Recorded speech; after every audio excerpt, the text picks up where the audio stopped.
반갑습니다. 대한민국을 사랑하고 또 전 세계에서 전국 각지에서 밤잠을 못 이루시면서 이 땅 대한민국을 사랑하는 마음으로 기도함으로써 한자리에 모여주신 여러분들, 오늘도 이렇게 인사드립니다. 사랑제일교회 장용준 전도사 인사드립니다. 네, 오늘은 똑같은 이야기를 하려고 왔어요. 오늘도 똑같은 이야기를 하려고 왔어요. 어떤 이야기냐? 우리는 하나로 뭉쳐야 됩니다. 조직되어야 됩니다. 무엇 때문에? 대한민국을 살리기 위해서.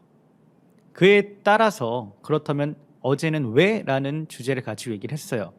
우리가 모이려고 할 때에 반드시 그 지도자가 있습니다. 그리고 그 지도자는 과연 리더가 되어야 될지 혹은 보스가 되어야 될지, 오늘은 리더와 보스 이 두 가지의 시점을 두고 얘기를 하고자 준비를 해왔습니다.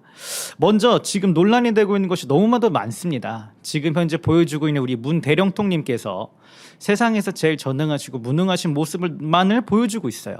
자, 가장 이슈가 되는 것이 무엇입니까? 그들이 그렇게 발버둥 치면서 쇼하고 있는 것이 무엇이죠? 바로 백신입니다. 백신. 백신에 대해서 도대체 어떤 모습을 취하고 있는지 우리는 잘 봐야 됩니다. 자, 여러분들 먼저 물어볼게요. 지금 준비되고 있는 이 백신 여러분들 맞으실 겁니까? 맞으실 거예요? 자, 지금 미국에서 맨 처음에 백신 이야기를 꺼내면서 다른 해외 각지에서 수입된 백신들은 화이자와 혹은 정말 검증이 된 확실히 효과가 있는 그런 백신을 각 나라 처소에서 맞고 있어요. 이미 그들은 보급이 되고 배급이 되고 있는데 대한민국은 아직까지도 제대로 된 백신 하나 구하지도 못하고 이 말도 안 되는 더불어민주당이라는 곳에서 대통령이 직접 쇼하면서 오늘도 계속해서 퍼포먼스를 준비하고 있습니다. 그에 따른 뉴스 기사를 갖고 왔습니다. 첫 번째 뉴스 띄워주시면 좋겠습니다. 보시는 바와 같이 제목에 헤드라인이 딱 걸려 있습니다. 참고로 가지고 온 이 기사는요, 우리가 잘 알고 있는 편향된 모습을 보여주고 있는 것 같은 한겨레 신문에서 가지고 온 기사입니다. 자, 타이틀을 보시죠. 청와대 문 대령통 백신 1호 접종 필요 아직 못 느껴. 이완 기자님이란 분이 하셨어요. 자, 내용을 읽도록 하겠습니다. 사진 밑에 청와대는 문재인 대령통이 26일부터 시작되는 코로나19 아스트라제네카 백신 접종에서 가장 먼저 만든 계획을 세우고 있지 않다고 밝혔다. 어디서? 청와대에서 분명히 얘기하고 있습니다. 먼저 맞을 필요가 없다라고 얘기를 하고 있어요. 국민 다수가 백신 접종을 기피할 정도로 불안감이 팽배한 상황이 아니어서 대통령이 선도 접종에 나설 필요성은 아직 없다는 설명이다 라고 얘기합니다. 자, 이 기사 처음에 이 헤드라인을 보면요, 국민 다수가 백신 접종 기피할 정도로 한마디로 불안감을 느끼지 않다고 얘기해요. 그럼 맨 밑에 부분 보여주세요. 맨 밑에 부분 보여주시면, 광고 다 떠나고 밑에 부분 보여주시면, 자, 이날 나온 여론조사, 여기부터 읽겠습니다.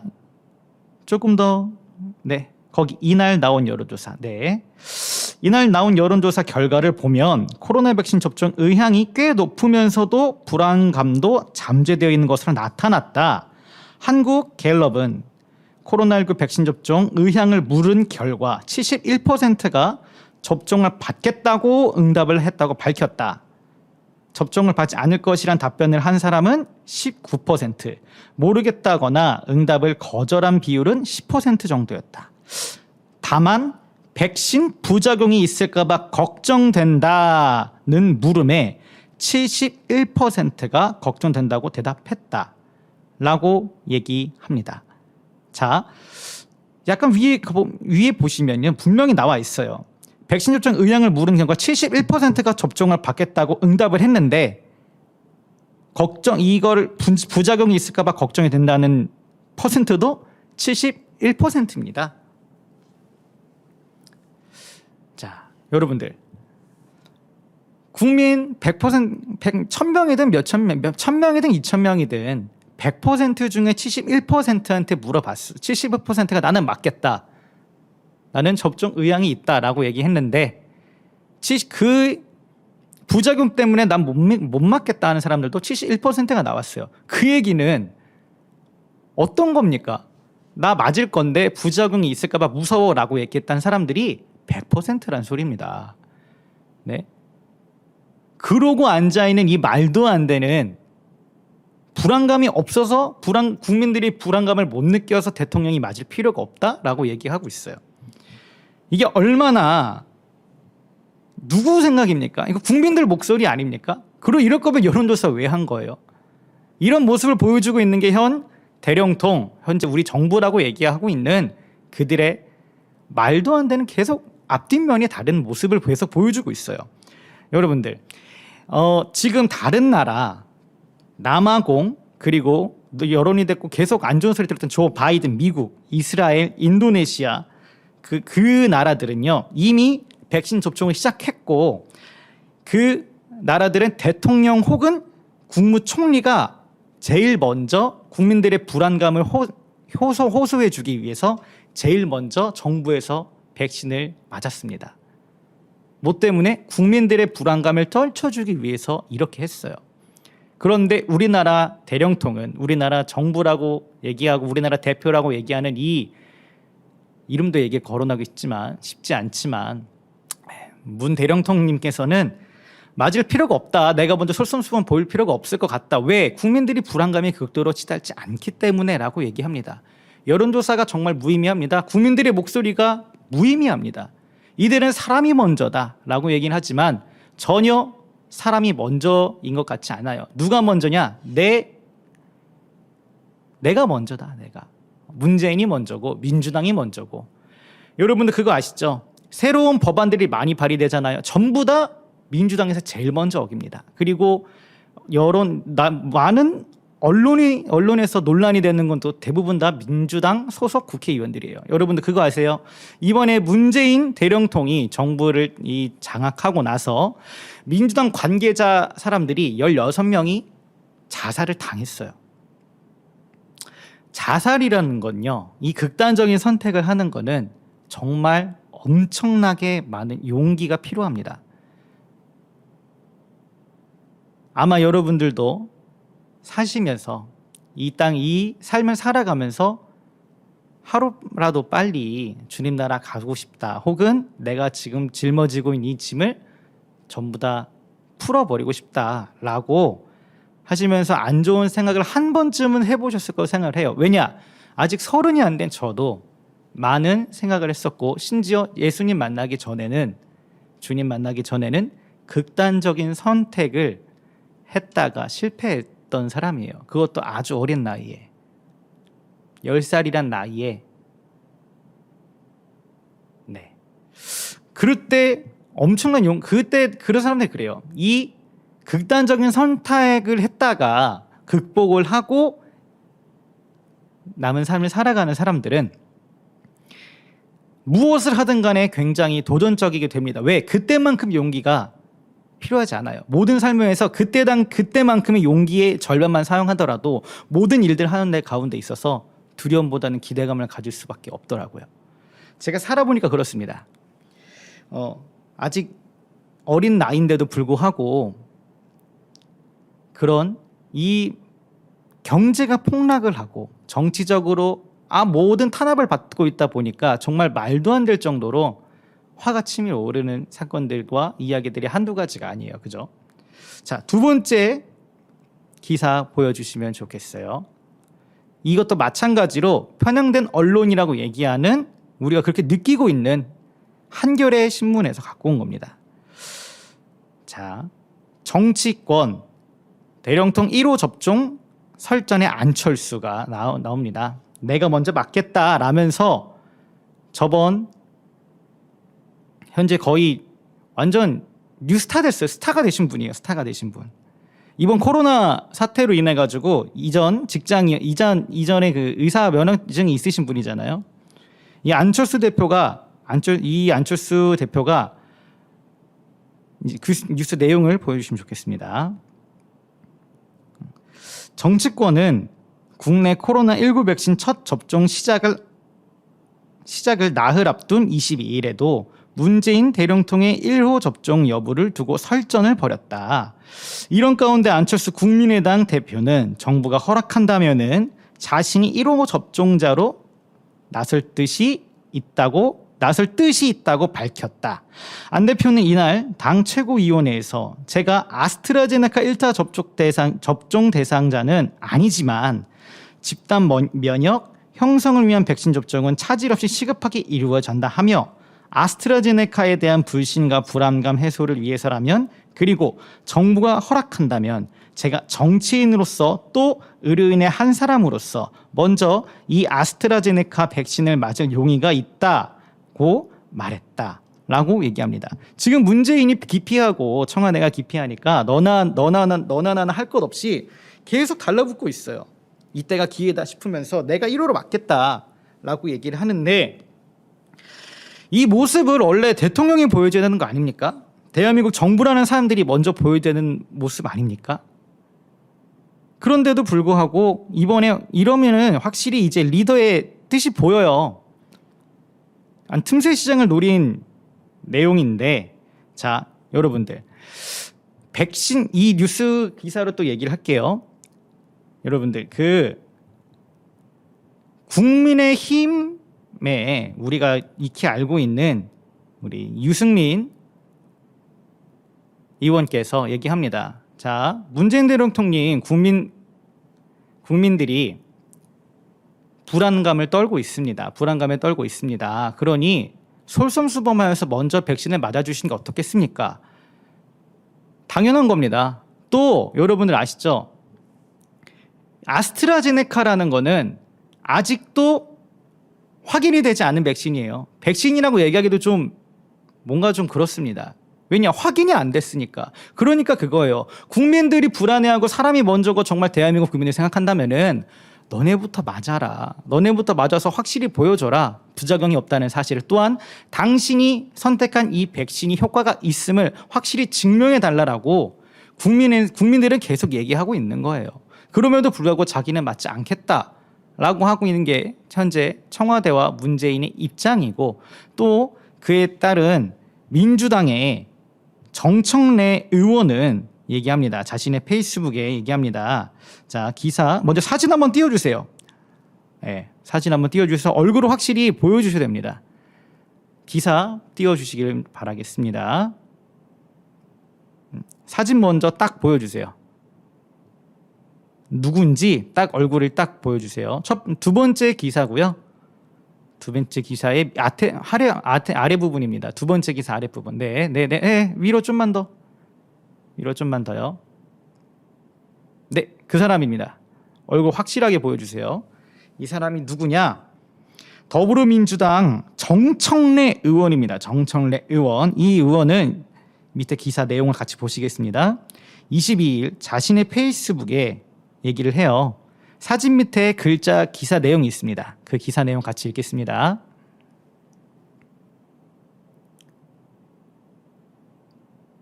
네.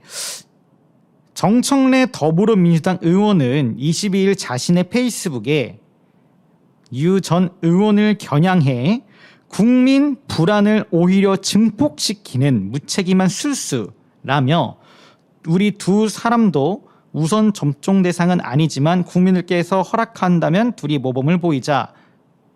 그렇게 불안하고 걱정되시면 용기를 내시라며 동반 접종을 권유했다라고 얘기를 하고 있어요. 무슨 말이냐? 아까 말씀드렸죠. 유시민 의원이 얘기를 합니다. 문재인 대통령님 국민들의 불안감을 호소하기 위해서 먼저 맞아주십시오. 먼저 솔선수범해 주십시오라고 얘기하니 이 정청래 의원이 얘기합니다. 무슨 술수를 쓰는 거냐? 심지어 이 사람이 얘기를 해요. 대통령이 실험용 쥐냐? 라고 얘기합니다. 실험용 쥐냐? 라고 얘기해요. 그렇다면 국민들은 실험용 쥐입니까? 실험 대상입니까? 이게 대한민국 정부라고 얘기하고 있는 사람들의 말 장난과 또한 그들이 국민을 기피하는 모습이라고 저는 생각이 돼요. 계속해서 기사들을 접하고 뉴스를 접하면서 드는 생각, 진짜 코미디 프로를 보는 것 같아. 쇼하는 걸 보는 것 같아요. 이 쇼의 행진이 정말 어처구니가 없이 대단합니다. 여러분들 지금 대한민국에 백신이 들어왔습니까? 안 들어왔어요. 근데 뭐 하는지 아시죠? 백신 수송 연습을 하고 있습니다. 그리고 그 백신 수송을 연습을 하면서 트럭으로 운반을 하는 연습을 하면서 백신이 온 거 아니에요. 아직도 확보가 안 된 거예요. 에? 이 아스트라제네카는 아직도 확인이 안 된 거고 그것 때문에 국민들이 불안에 떨고 있는 건데도 불구하고 우리 세상에서 제일 전능하시고 무능하신 이 문 대통령님께서는 어떤 모습을 보여주시는지 기사로 보고 뉴스로 보고 그의 말로 봅니다. 어느 정도냐 여러분들 아시죠? 이 사람이 생각하는 인권은 우리가 생각하는 인권이랑 전혀 달라요. 이 사람이 말하는 인권은 무엇이냐? 입양된 그 아이가 마음에 안 들면 반품을 하면 되지 않냐라고 얘기하는 사람이에요. 이번 신전여사 들으셨죠? 얼마나 기가 막히고 코가 막히는지. 그런 말을 서슴없이 하는 저 사람 정말 대단하다고 생각합니다. 그리고 그 사람을 추종하고 있는 사람 너무 웃기고요. 어제도 얘기했지만 설 명절이 지나고 나서 이 국민들한테는 방역 지침 때문에 4인 이상 모이지 말아라. 4인 이상 모이게 되면은 무조건 벌금을 매길 거고 법적인 처벌을 엄중히 할 거야. 왜? 방역 때문에. 코로나 때문에, 코로나 바이러스 때문에 그렇게 할 거야 라고 얘기해놓고 끝나자마자 자기네들은 소래포에 가서 또 떼거지로 몰려가서 마스크 내리고 맛있는 어묵 냠냠냠 하고 먹고 있었어요. 그러자 옆에 관리도 잘 못하는 영부인께서 얘기합니다. 오이도 시장 오니까 기분이 좋다고. 그러자 상인이 얘기합니다. 여기 오이도가 아니라 소래포인데요.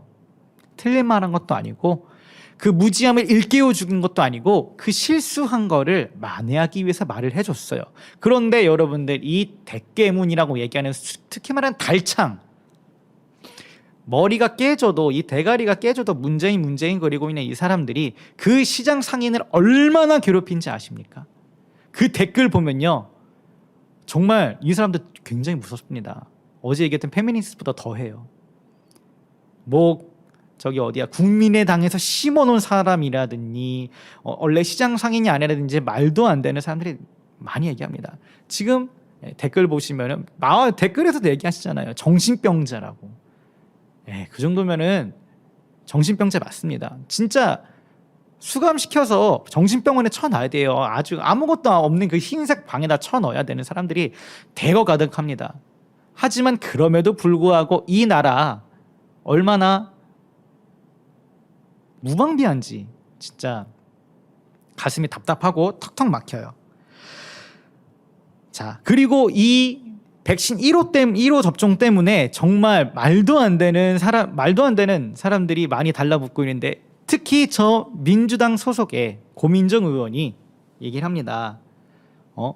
내가 먼저 맞겠다. 내가 일바로 맞겠다. 우리 대통령님 고생시키지 마시고 제가 먼저 맞을게요 라고 솔선수범도 나온다고 얘기를 해요.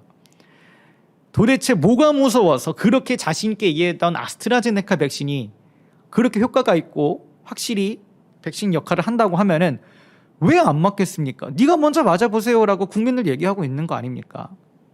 아니 100번 양보해서 이렇게 해요. 그래요. 그 정말 대단하신 대통령님, 당신이 대통령이고 대한민국 수장이면은 당신의 건강과 안위를 위해서라도 당신이 먼저 맞아야 되는 게 아닙니까? 아닙니까? 우린 당신이 걱정돼서 그러니까 먼저 맞아 주십시오. 당신과 당신네들 밑에 있는 엑스트라들 전부 다 먼저 백신 맞아 주시고 먼저 건강한 모습 보여주세요. 국민 가지고 임상시험 하지 마시고. 정말 참 다르죠, 여러분들. 제가 맨 처음에 말씀드렸던 것처럼 리더와 보스의 차이입니다. 리더는 먼저 제일 앞서 나가서 얘기를 해요. 나를 따르라, 팔로우 미. 요게 리더고요. 보스는 어떤 사람들인지 여러분 톡톡히 아실 겁니다. 우리는 과연 지금 대한민국의 현재 정부는 리더인지 보스인지 여러분들이 보지 않고서도 알 수 있고, 또한 보고 싶지도 않고 체험하고 싶지 않지만 이미 살면서 느끼고 있는 부분, 우리는 이미 리더를 잃은 지 오래됐습니다. 그리고 또 그 리더가 필요한 이 시점에 제대로 된 리더는 자신을 희생하면서 뒤에 있는 사람들한테 그 책임감과 그가 갖고 있는 모습을 보여주는 거예요. 그 모습이 어디서 봤습니까? 우리가 어떤 말도 안 되는 유토피아에서 찾는 거 아니잖아요. 우리가 찾고 있는 리더의 모습은 성경의 예수님이 아닌가 싶습니다. 또한 지금 먼저 내가 어떤 고난과 어떤 손가락질을 당할지라도 내가 먼저 앞에서 나서겠다, 올바른 진실을 얘기하겠다 하고 나섰던 사람이 누구인지 여러분들 제일 잘 아실 거라 또 생각이 듭니다. 그렇기 때문에 우리는 뭐 해야 됩니까? 하나로 뭉쳐야 됩니다. 그 리더가 먼저 희생을 당한다고 얘기하니, 먼저 솔선수범해서 모든 걸 전부 다 짊어지겠다고 얘기하니 그 리더 한 분으로 우리는 뭉쳐야 된다고 생각합니다. 그렇기 때문에 여러분들 대국본 앱을 통하여서 우리가 진짜 제대로 된 지도자, 리더를 확실하게 우리 뒤에서 밀어줘야 된다고 생각을 해요. 또한 그 리더의 희생을 봄으로써 우리도 확신을 할 수 있잖아요. 아, 정말 우리가 믿고 따라갈 수 있는 사람인지 아닌지. 제가 예전에 강남에서 일을 했을 때였어요. 제가 강남에서 일을 했을 때였는데, 그때 그 기업은 약간 중소기업이었고 복사 재본 재단을 하는 그런 기업이었어요. 강남에서 일을 하면서 좀 체계가 잘 구축이 되어 있다고는 생각이 들었거든요. 근데 그 안에서도 저는 두 가지 모습을 봤어요. 첫째, 정말 세상에서도 믿음을 잃지 않고 하나님의 올바른 뜻을 간구하며 버티는 사람과 또 그렇지 못한 사람을 보게 됐습니다. 한마디로 세상과 타협하는 사람들을 봤어요. 또 그에 반해서 정말 끝까지 이 복음주의를 내가 만난 하나님을 끝까지 전하고 내가 만난 하나님으로 인하여서 회사 일들도 뛰어넘는 사람을 봤어요. 제가 맨 처음에 면접을 봤던 우리 그 직분이 있는 고위 관직이었어요. 그분은 제가 맨 처음에 면접 때 얘기를 했습니다. 나 교회 다니는 사람이고 크리스찬이다. 나는 교회 행사가 있으면은 회사에다가 제일 먼저 연차를 낼 거고 그 스케줄을 공개를 할 거다. 그리고 면접 당시에 그 다음 주가 이제 저희 청교도 집회가 있는 양수리가 아니죠. 실촌수양관에서 집회가 있는 주였고, 면접을 보고 나서 2주 뒤에 내가 입사를 하기 원한다라고 얘기를 했어요. 전 어딜 가든 그렇습니다. 그 사회생활을 저도 해야 되잖아요. 왜? 생계를 유지를 해야 되니까 그렇게 면접을 보고 사회에서 일을 하려고 이력서를 내고 면접을 보고 여러 가지 할 때도 제일 먼저 얘기하는 게 그겁니다. 나 하나님 믿는 사람이다. 술, 담배 걱정할 필요 없고, 내가 갖고 있는 거 스펙 없고 이력 없고 능력 없고 돈 없고 아무것도 없지만 확실하게 보여줄 거는 근면성실만큼은 이 회사 누구보다 1인자로 먼저 보여줄 수 있을 것이다 라고 당당하게 얘기를 합니다. 그리고 이제 꼭 나오는 질문이 있어요. 그렇다면 회사에서 만약에 주일날 출근을 요구하면 어떡할 거냐? 저는 소신 있게 얘기합니다. 나 때려 죽여도 주일만큼은 일 못합니다.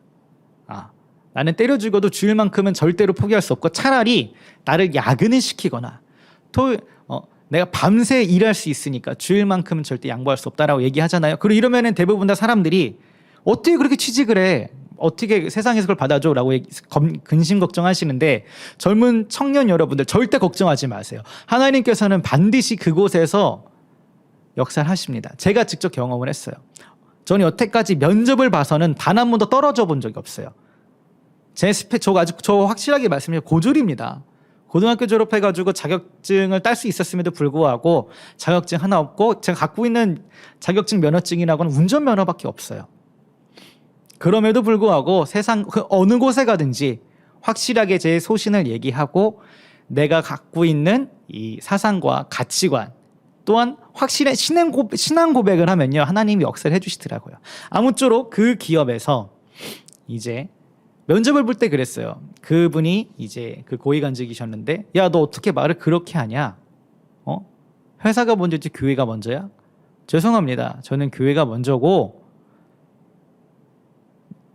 이런 제가 마음에 들지 않는다고 하면은 저를 안 뽑아주셔도 됩니다. 하더니 갑자기 박수를 치시면서 얘기를 하더라고요.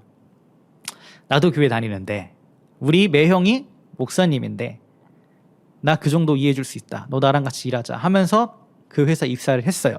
그런데 정말 대단한 부분은 그 사람을 통해서 면접을 봤는데 하나님께서 심어놓은 사람은 그 사람이 아니었어요. 이제 그 회사 내에서 부장님이 계셨는데 그 부장님이 정말 믿음의 선배님의 모습을 확실히 보여주셨습니다. 그 회식 자리가 됐어요. 회식 자리가 됐는데 이 저를 맨 처음 면접을 봤던 그분은 시작하자마자 한 잔 꺾으시더라고요. 한 잔 꺾으시면서 너도 나도 할 거 없이 다 권유하면서 마시고 있고 저는 시작하자마자 잔을 엎었어요. 나는 술 마시지 않습니다. 라고 얘기했더니 대표님도 그렇고 이제 사원분들도 그렇고 표정이 조금 아리까리해요.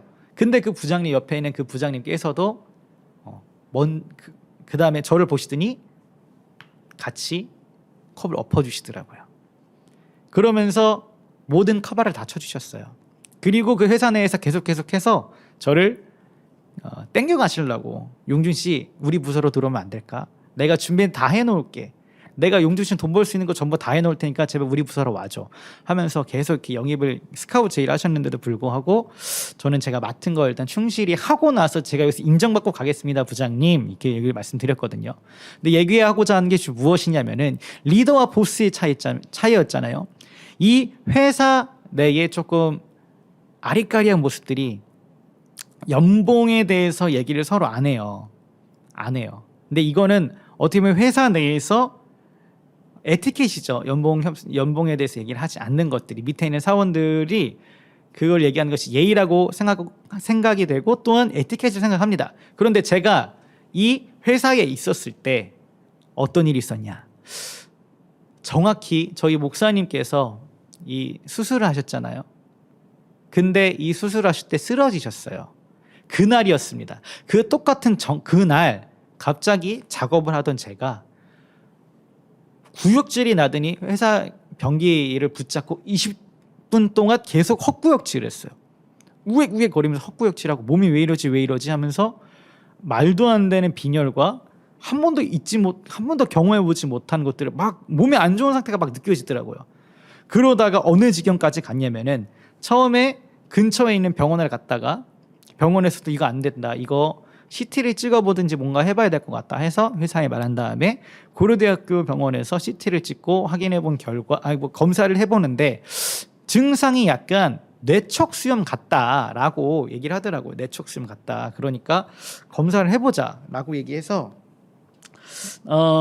검사를 했습니다. 검사를 하는데 뇌척수염 검사를 해보신 분들은 아셔요. 이게 어린아이들도 금방 5분 안에 끝나는 겁니다.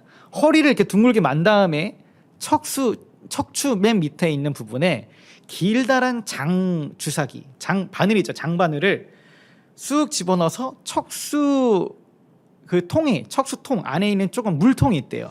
거기를 콕 집어서 천천히 한 방울 한 방울 그 척수를 받고 검사하는 게 뇌척수염 검사인데 그 검사 5분 만에 끝났고 저 4시간 6시간 동안 계속 찔렀습니다. 허리 아픈 거기다가 계속해서 검사를 했어요. 이러쿵저러쿵 돼가지고 검사했는데 결과가 안 나와. 그래가지고 이 정신적인 스트레스 이것 때문에 아무것도 못하는 거예요.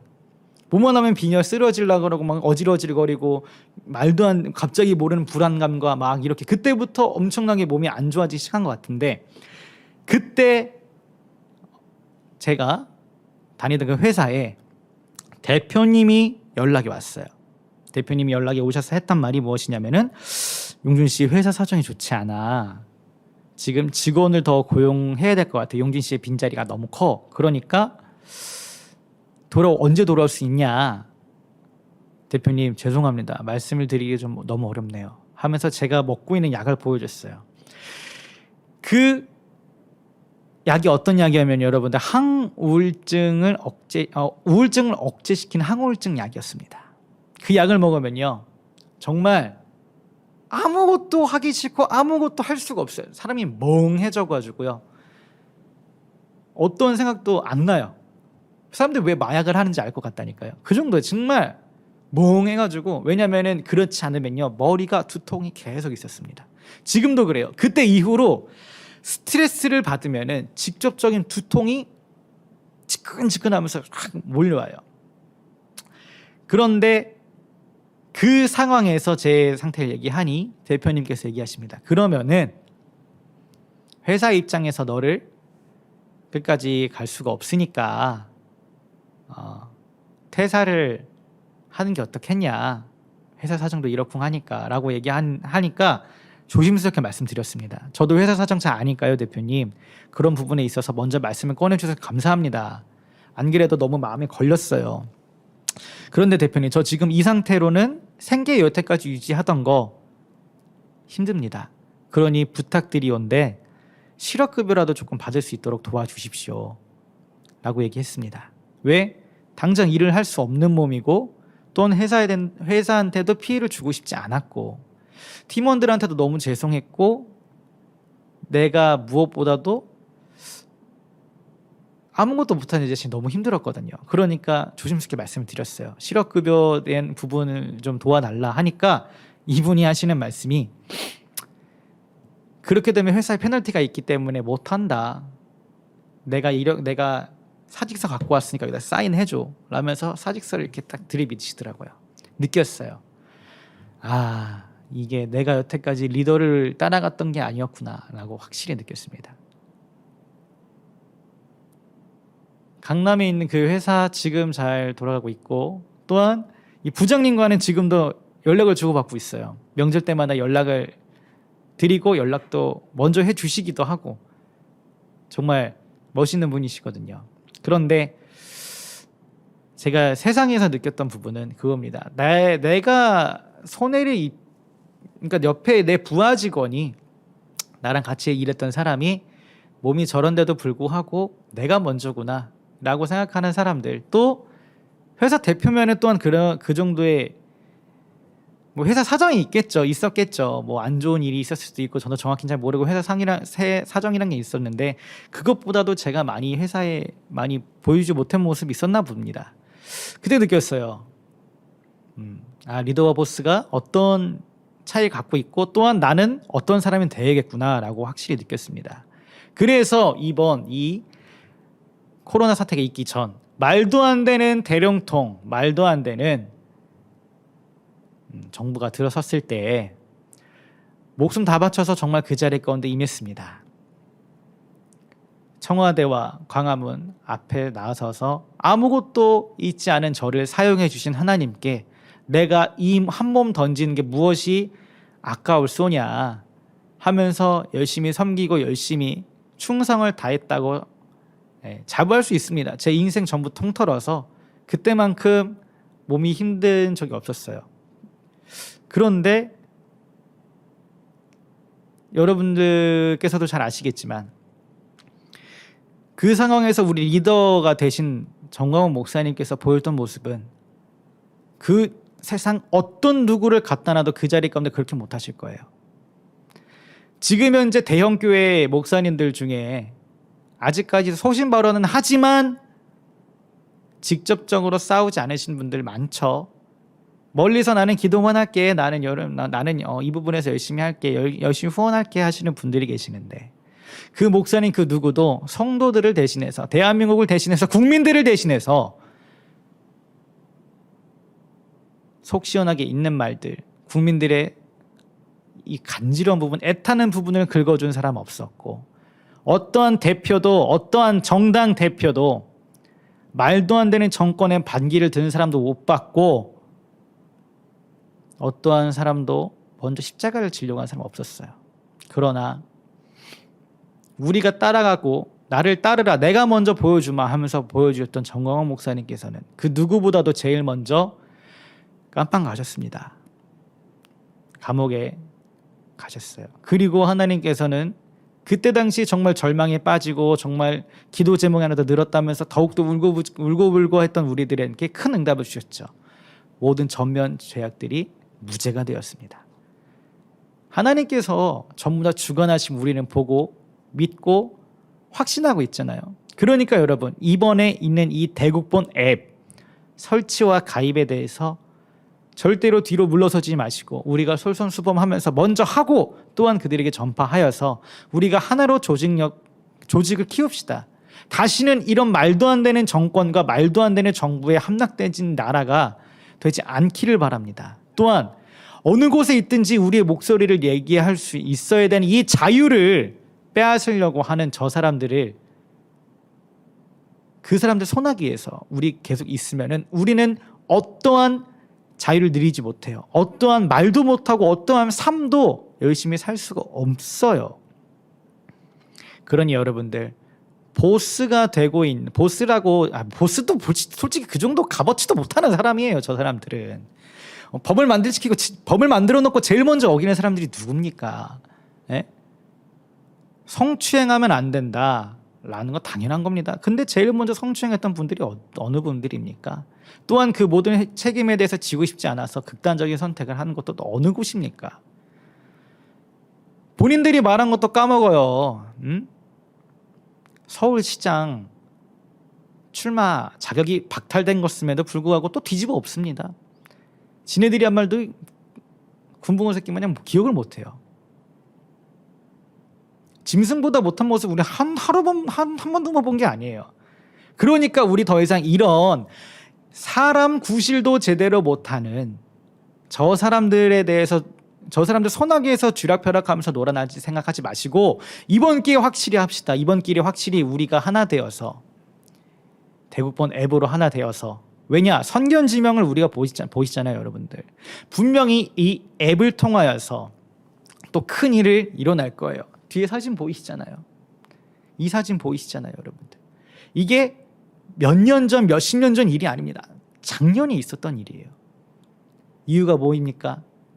문재인의 말도 안 되는 저 만행들, 불법으로 대통령이 된 거. 여러분 4년 전에 이 사람들 대선 토론한 거 다시 한 번 더 찾아보세요. 정말 어처구니가 없어요. 진짜 코미디 프로보다 더 웃겨요. 개콘이 망하는 이유가 있어요. 개콘이 망하는 이유가 있어요. 자, 마지막으로 준비해온 사진 보여드리겠습니다. 여러분들, 제가 계속 말씀드렸던 리더와 보스의 차이, 이 사진 하나로서 말씀을 드릴 수 있을 것 같아요. 보내드렸던 이미지 파일 띄워주시면 좋겠습니다. 성경을 통해서도 나옵니다. 한 지도자가 리더와 보스의 모습을 둘 다 보여준 사례가 있어요. 바로 다윗인데요. 성경적에서 나오는 선지자 다윗은 주님께서 택하시고 이전부터 내가 기뻐하는 자니라 라고 해서 기름을 부었을 때 그 어린 소년의 모습 때부터 리더자의 모습을 충분히 갖추고 있었습니다.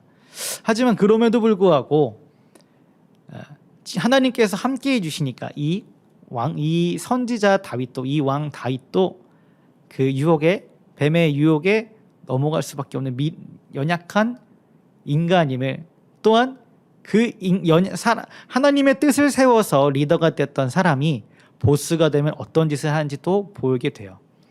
네, 방송만 제가 보내주신 이미지 파일 띄워주시면 좋겠습니다.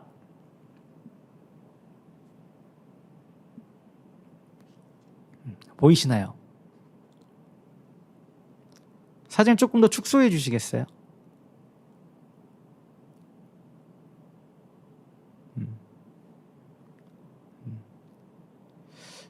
사진에 보시면은 네, 다시 띄워주세요.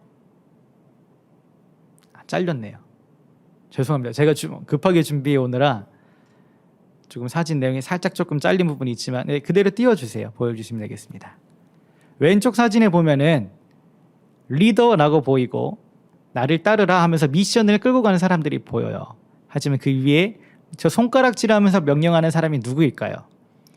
미션, 우리가 해야 되는 임무 위에서 군림하면서 자신은 전혀 그거에 대해서 관여하지 않고 손가락질하면서 시키는 사람, 저 사람이 리더가 아니라 무엇이냐? 보스입니다. 또한 오른쪽 사진을 보시면은 보스와 리더의 차이가 보이시죠? 리더가 저렇게 끌고 가는 일이 있어서 더딜 수도 있어요.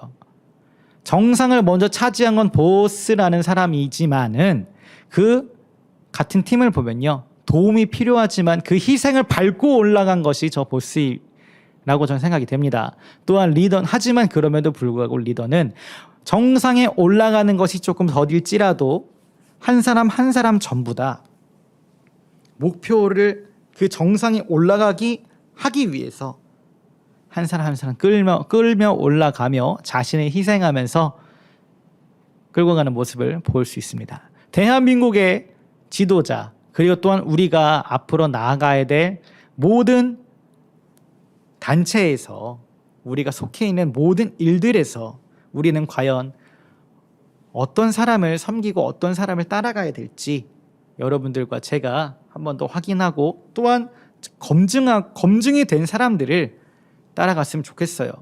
그의 확실한 부분이 저는 이미 보여지고 이미 확신이 되지 않았나 싶습니다. 네, 시간이 벌써 이렇게 지났습니다. 앞으로 있을 다음에 오실 연사분들 여러분들께서 잘 그 말도 들어주셨으면 좋을 것 같고요. 지금 함께해 주신 400명 정도에 되시는 분들 너무너무 감사합니다. 정말 밤잠을 못 주무시고 계시죠. 저도 마찬가지고 많은 분들이 한마음 뜻으로 지금 대한민국을 걱정합니다. 도대체 언제부터 나라를 이렇게 걱정하게 된지를 모르겠어요. 신앙에 기반하여서 신앙보다 먼저 걱정해야 되고 나라가 있고 국가가 있어야 우리도 신앙생활할 수 있고 하나님 앞에서 부르짖을 수 있는 거 아니겠습니까? 그런 여러분들 이 땅 대한민국을 살리기 위해서 대국본 앱으로 하나로 뭉쳐서 이번 3.1절 날 반드시 저 말도 안 되는 대령통이라고 얘기하는 문재인 앞에 보여줍시다. 또 그 말도 안 되는 정부들 가짜 엑스트라들 저 사람들 앞에서 보여줍시다. 우리의 조직력과 응집력 또한 자유 대한민국을 갈망하고 자유민주주의를 끝까지 외치는 사람들의 목소리를 저들 앞에서 확실하게 외쳐줍시다. 지금까지 함께해 주신 여러분들 너무 진심으로 감사드리고 광고 보시고 앞으로 이후에 있을 연사분들 말씀들도 잘 들어주시면 좋겠습니다. 지금까지 함께해 주셔서 너무 진심으로 감사드리고 또 내일 좋은 모습으로 찾아뵙기를 바라고 남은 시간 동안 하나님 은혜 안에서 또한 하나님께 주실 축복 안에서 승리하시는 하루 되시기를 예수님의 이름으로 같이 기도하고 권면합니다. 감사합니다. 자유민주주의, 자유시장경제, 한미동맹, 기독교 입국론을 기반으로 세계 10대 강대국이 된 대한민국의 눈부신 도약. 하지만 지금의 대한민국은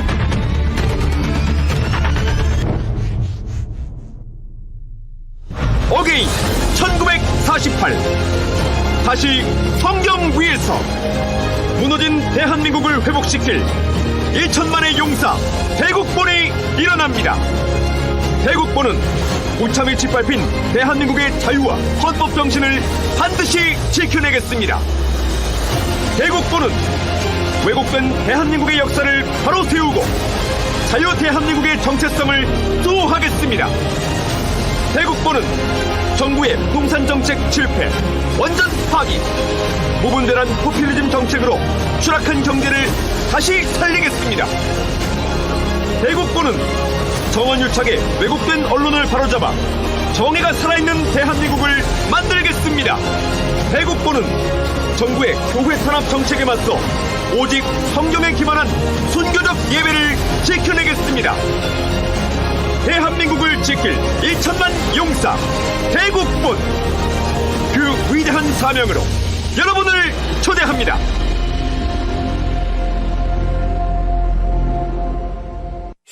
존경하는 국민 여러분, 문재인과 주사파 일당 때문에 여러분 얼마나 걱정이 많으십니까?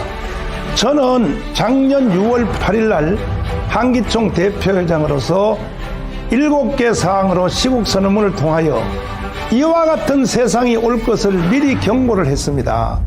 보십시오. 결국 제가 말한 대로 그대로 됐지 않습니까?